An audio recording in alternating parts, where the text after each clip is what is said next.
everybody. Welcome to Busy Living Sober, Monday Motivation number 6 and Busy Living Sober episode 367.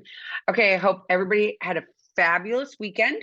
And I want to say that we're thinking about everybody in Hawaii and we're thinking about everybody in California, all these crazy storms that are going on. Oh my God, craziness. But our thoughts are out there for everybody. And I hope everybody's staying safe. And we're thinking about you. So I'm thinking about you. That's what I want to say. I'm thinking about you, and I hope everybody is, hanging in there. And our thoughts are with you. That's all I want to say is our thoughts are with you. My topic today is self-worth and feeling good about yourself when you make a decision to change. And when we make decisions to change, how it affects other people really isn't so much our business. I watched yesterday, a friend of mine sent me a reel from Brene Brown. And Brene Brown was talking about how it's so important that we become happy in our own skin. And we may make different choices that are different than what we used to be. And we might make a big change, like, for instance, giving up alcohol. So you've decided that you're going to give up alcohol, and that's for you. You've decided that that's what you want to do for you. This is, of course, obviously, if you're not having major serious problems with alcohol and you're sober curious and you want to just decide that you want to put it down, and family members feel really threatened or feel really just like, what are you doing? You've changed the narrative. You've changed the actual play, the game of life with us, with our family. This is our as a family, we drink. Why'd you just change the goal line? Why did you just change the rules halfway through the game? And we feel terrible about it because, well, I don't know if I feel terrible about it. That's not true. We feel like, why isn't everybody rejoicing? Why isn't everybody throwing a parade for me? Why isn't everybody giving me accolades and telling me what a great person I am because I've made this decision to change? Why isn't everybody buying into this? Why isn't everybody realizing how great life is without alcohol? And I can tell you that I felt that way when I was first getting sober. I wanted everybody to get it. I wanted everybody to feel as good as I felt and realize, why do you need it? Why is it so important to you? Why does it have to be part of our family? All it does is destroy us. All it does is make everybody, for one, it makes people sad. It makes people change. It gives people the ability to say things that they might normally not say because now they have no filter. It does all these things. It lubricates people to the point at which that it makes we can offend others and not really care too much about it till maybe the next morning. But the hurt's already been, the cat's been out of the bag at times, right? You're at Thanksgiving or Christmas or Hanukkah or a Seder, whatever it is that your family function that you have, and you're sitting there with your family and people start drinking, and then things are said that one might not normally say if they weren't into their cups, and they say these things and you're like, I can't believe they just said that. And it might have been a truth for that person to say it, but it was painful for everybody to hear. And you're sitting there thinking to myself, I haven't been drinking. Why are people doing this now and feeling terrible? Why aren't people realizing I'm not hurting anybody anymore because I'm not into those cups and saying things that might be hurtful? I'm actually thinking before I speak. And it makes others feel uncomfortable. And it's the judgment piece. I think it's so hard to be okay with who we are. How many years does it take to figure out who we are and be comfortable with it? I don't know the correct answer to that question. I know that it is easier the older you get to be okay in your own skin. I'm 54. I am way more comfortable now in my skin than I was at 24 or 44 or 34. I am way more comfortable in my skin. I think we spend so much time when we're younger being what everybody else wants us to be because at least I'm going to speak for myself. I was scared. I was scared of rejection from others. I was scared of being alone. I was scared of being left. I was scared of being isolated. I was scared. I was scared. I was scared. So I'd be whatever you wanted me to be. And so I could feel like I belonged, right? Like I was in the clique or I was in the group, even though it might not be what I really wanted to be inside. I didn't feel comfortable, but I did it because I wanted to feel like I was a part of. And I forsaked myself and what was important to me so that I could feel included. I could feel a part of, I could feel like I fit in this family or I fit in this group. And I have to tell you that I've never really fit in one group. I just haven't. I'm not like one of those people that you can just say, I have a huge personality. I'm loud. I can be obnoxious, even sober, just as much.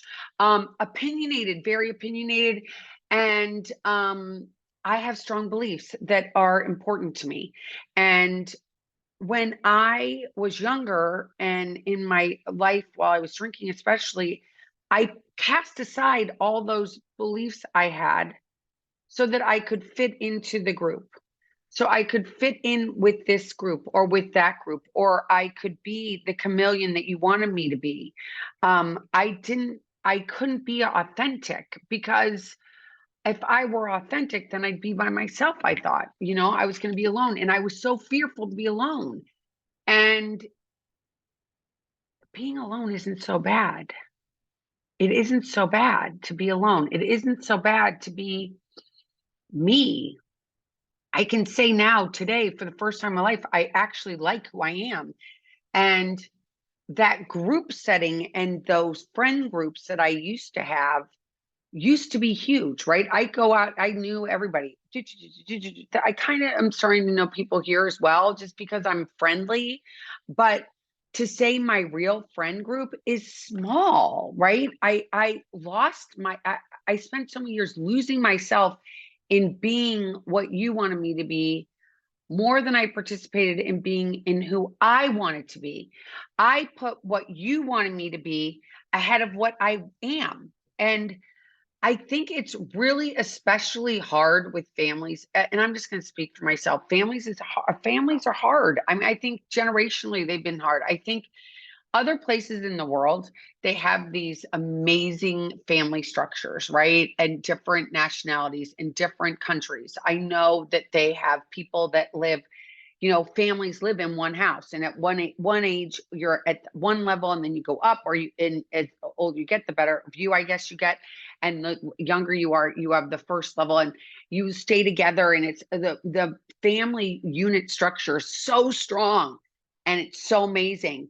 But as Americans, it's very I don't know. It's polarizing. It's been so polarizing. I think, I think a lot of countries they drink a lot, and I don't know if it's like this in other places in the world. I know that I can only speak for America and where I'm from and what I've experienced, and that is that I think that in times being in a family structure when we're kids, we're all treated one way, and then when we grow up parents sometimes want us to be like kids again. And I can say for my own kids, I was just having these conversations with my daughter, and I was like, "Do you remember when you wore the big bow in your head?" And she's like, "Mom, I don't want to talk about that. I didn't like that."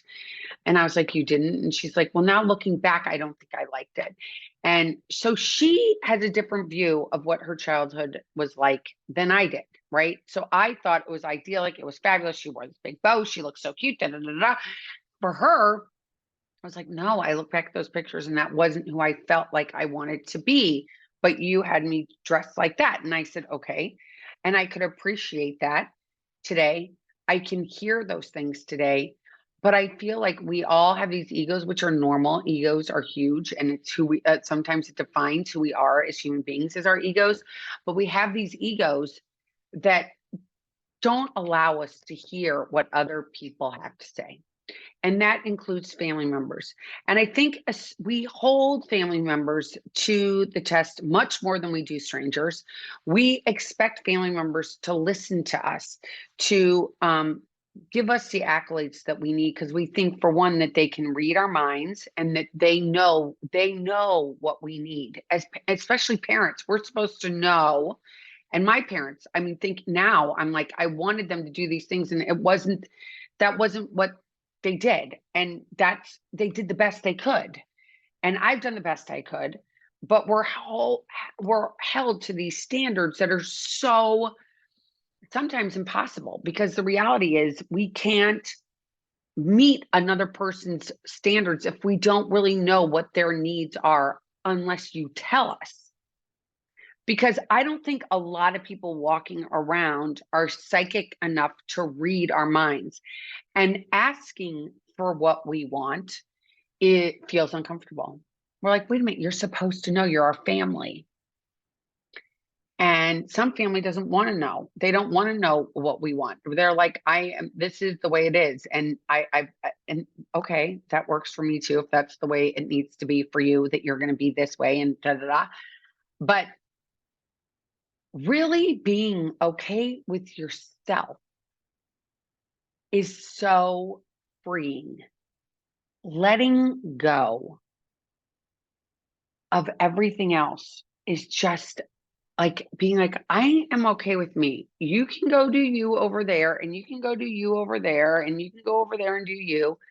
And we can have a relationship. We can be friendly with each other, because, of course, family, we want to be friendly with. We want to have these holiday parties. We want to do all these things. But what if we set up boundaries for ourselves? What if we set the boundaries up for ourselves, not for the other people, because we can't expect others to follow our boundaries, because they might not want to, they might not. It's for us. It's like, how do I set it up for me so that I'm comfortable? I am always a firm believer that when things get hot, hit the road, baby. Like, if you are feeling uncomfortable, you can be cordial and say something like, I have a sore throat. My stomach hurts. I need to go. I'm so sorry. I love you so much. I'll call you later. And you can skedaddle out. It doesn't have to be true. It doesn't matter if it's true or not. You are going and taking care of you, right? You're taking care of you. That's something you normally have never done, right? You've never really said, okay, I'm going to skedaddle when I'm starting to feel uncomfortable. I can tell my partner, my husband, my wife, whatever, hey, and do a little wink, wink. We gotta go. We gotta go. And you, before walking into whatever party it is, you say, you know what? We've got to have a way for me to get out. Because the minute I feel uncomfortable because people aren't doing what I want them to do and what I think they should do, makes me feel uncomfortable. I don't like their behavior. I know I can't change their behavior. So what am I going to do? I got to go. I got to go. I got to go. I got to go.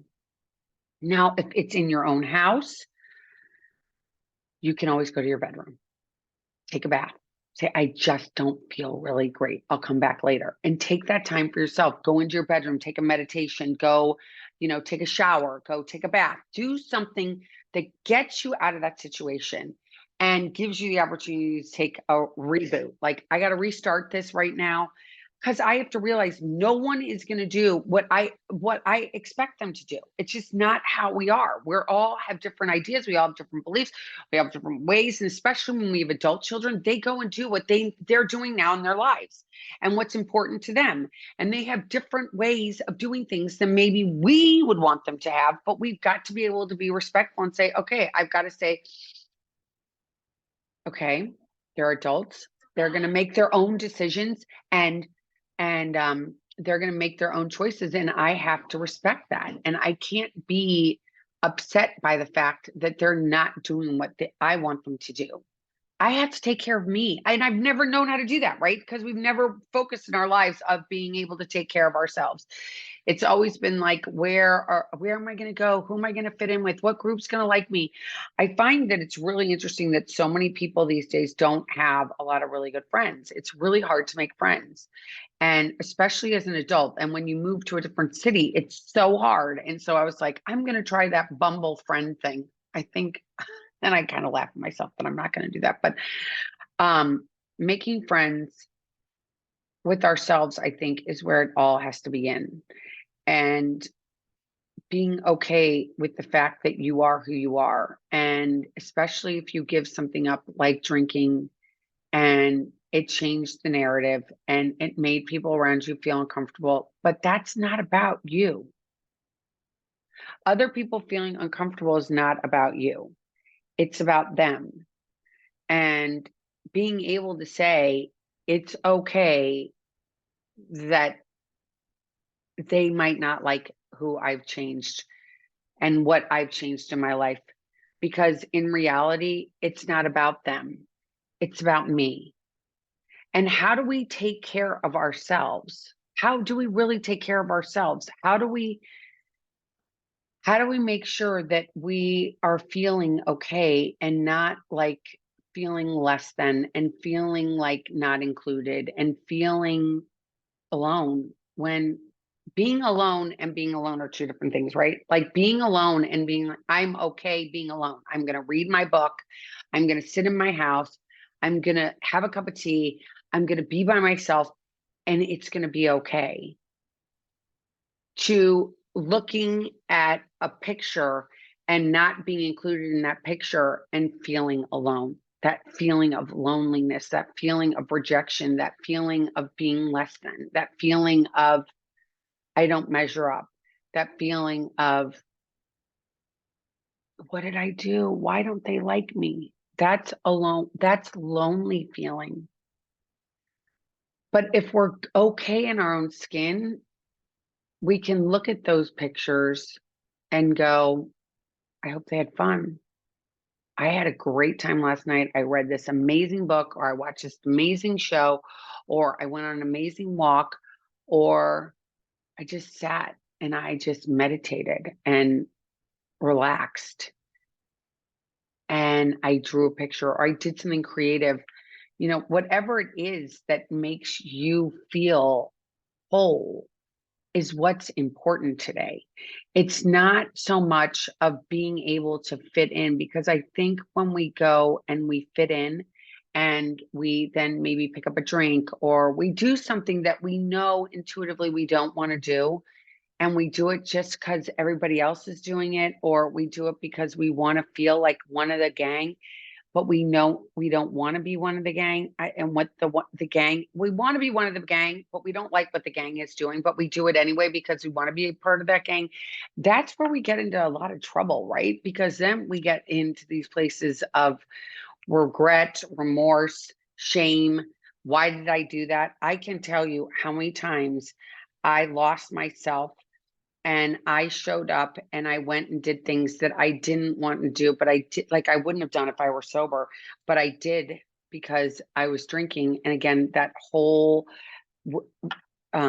curtain came down and gave me the ability to, I pick up that first drink and I make choices that I don't necessarily want to be making. And I do it because I want to fit in. But in reality, I hate myself the next day when I put down the drink, because I'm like, oh my God, I just put myself in a situation that I hated myself.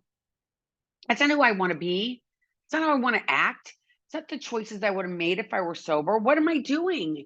And we have these feelings that come up the next day. And we're like, I went and I became I showed up as what you wanted me to be, not what I wanted to be. And you being such a big word, right? You, because it could be many people. I don't think it's one person that we need to blame as much as it is. We don't take the time to figure out and do what's important for us. What makes us tick? What is our love language? What is your love language? I'm going to give you a total big example of this. Hold on, I have to have a sip of water.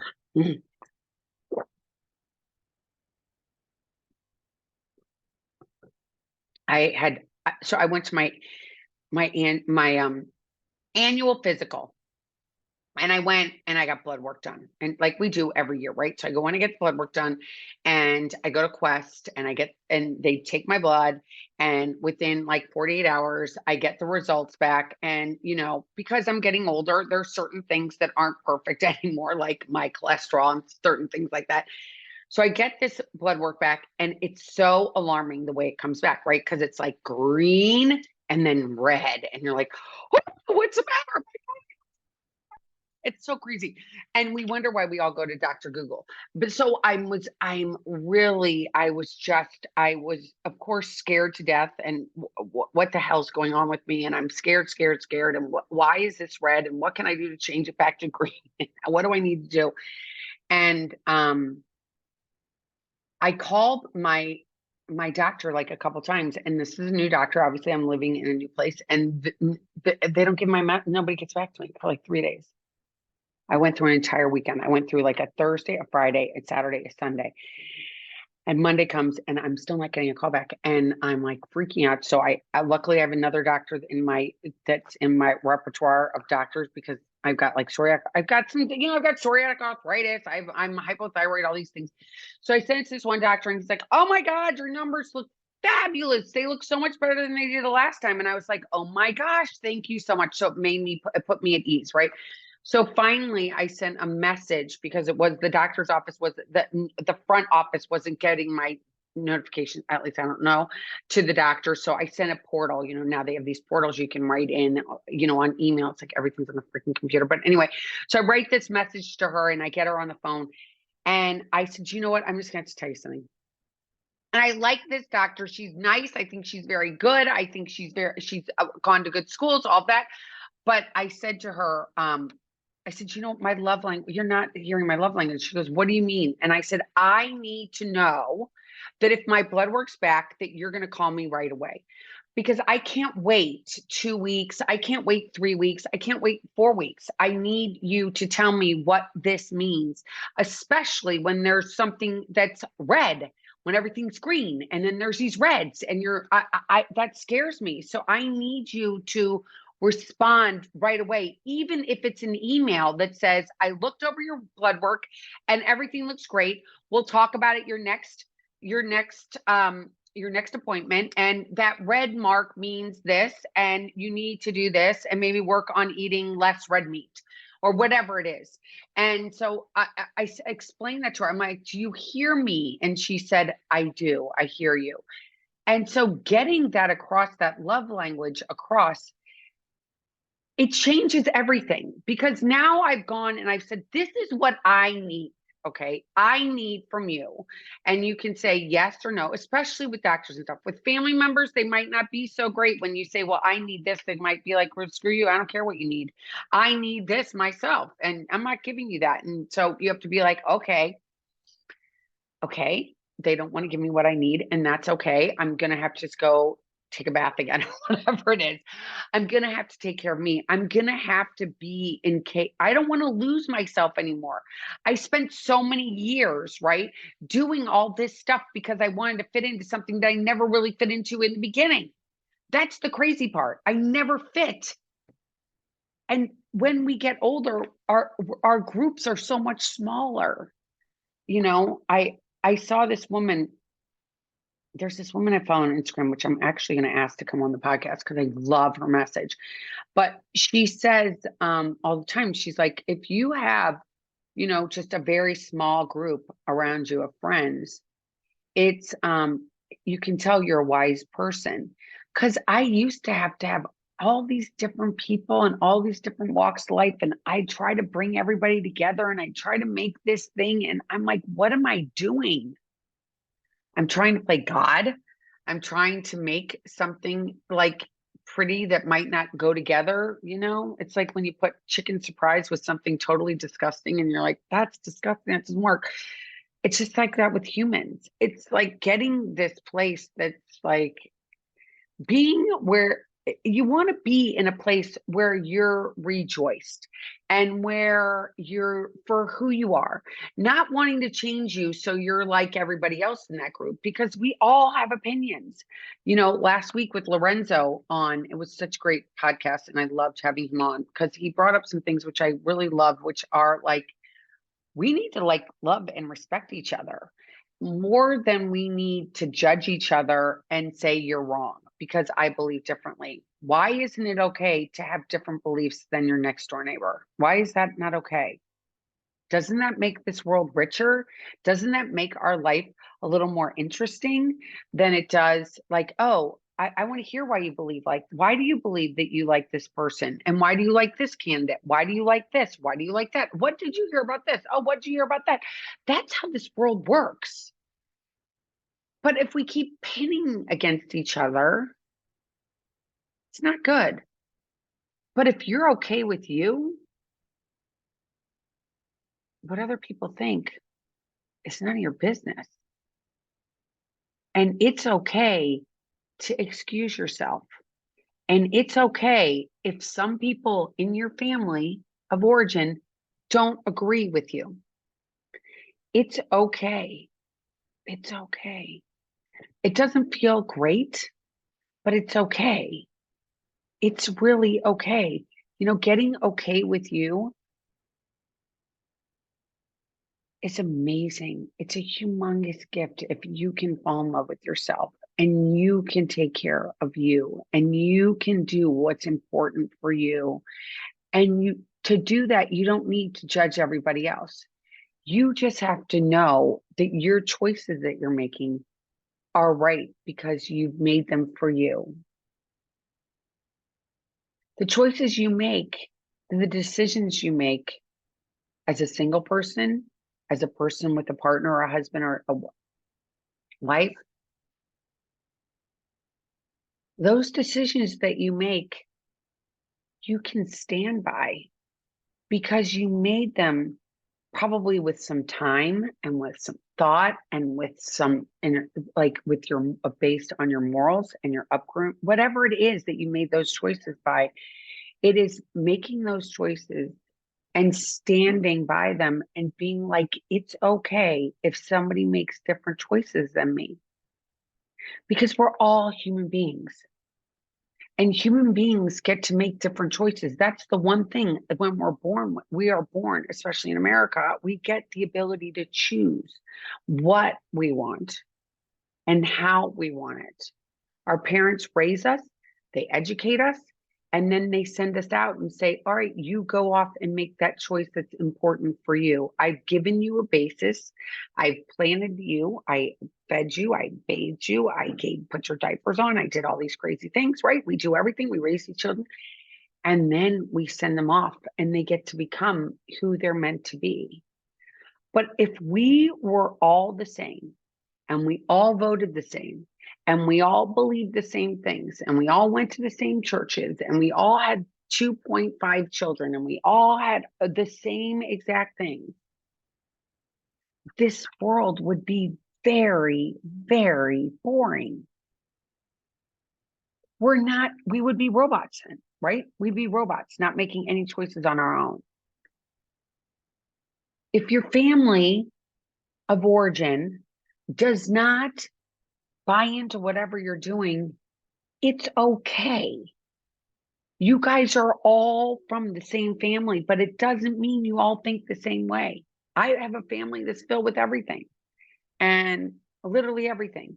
And it's okay that they're going to do, because I'm okay with me now. Now, this did not happen overnight. I can tell you that. I used to be the most judgmental freaking person in the world.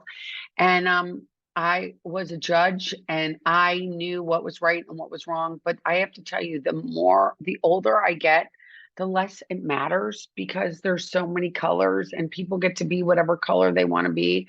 Just as long as you're a nice person, that's all that matters to me, and that you're kind.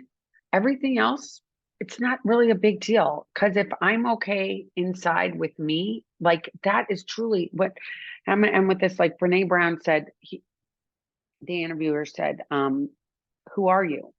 Who are you? And she said, because his first question was, do you know who you are? And she said, yes, I know who I am. And if you ask me, who am I can tell you who I am. I don't know how much time you have, but I'm going to give you some basic things. I know this. I am a mom. I am a wife. I am a friend. I am a Floridian. I am a podcast host. I am sober. And I am trying to help people feel like it's okay to be you. And I'm trying to help people realize that you get to do you and find out whoever you are and whatever that is. Don't be ashamed of it. Love yourself. You might not be getting what you need from your family of that you grew up with, but I bet you're going to get something from either your children or your friends that are around you or your spouse or your partner. That's where it needs to come from. Your family of origin was great, but holidays are great, but you don't need that them saying, "Oh, you're a good person. You're a good you already know you're a good person." You know that. You just have to believe it. I hope you enjoyed today's podcast, Monday Motivation number 6. Please subscribe to my channel if you like it. Please share it with your friends and just know that you are not alone. You can do this thing called life. It's not as hard as we want to make it out to be. Just do it one day at a time if you can. All right. And I will be back. I've got a great guest this week and I'll be back on Wednesday. So I'll see you then. And until then, keep getting busy living. Bye, everybody. Take care.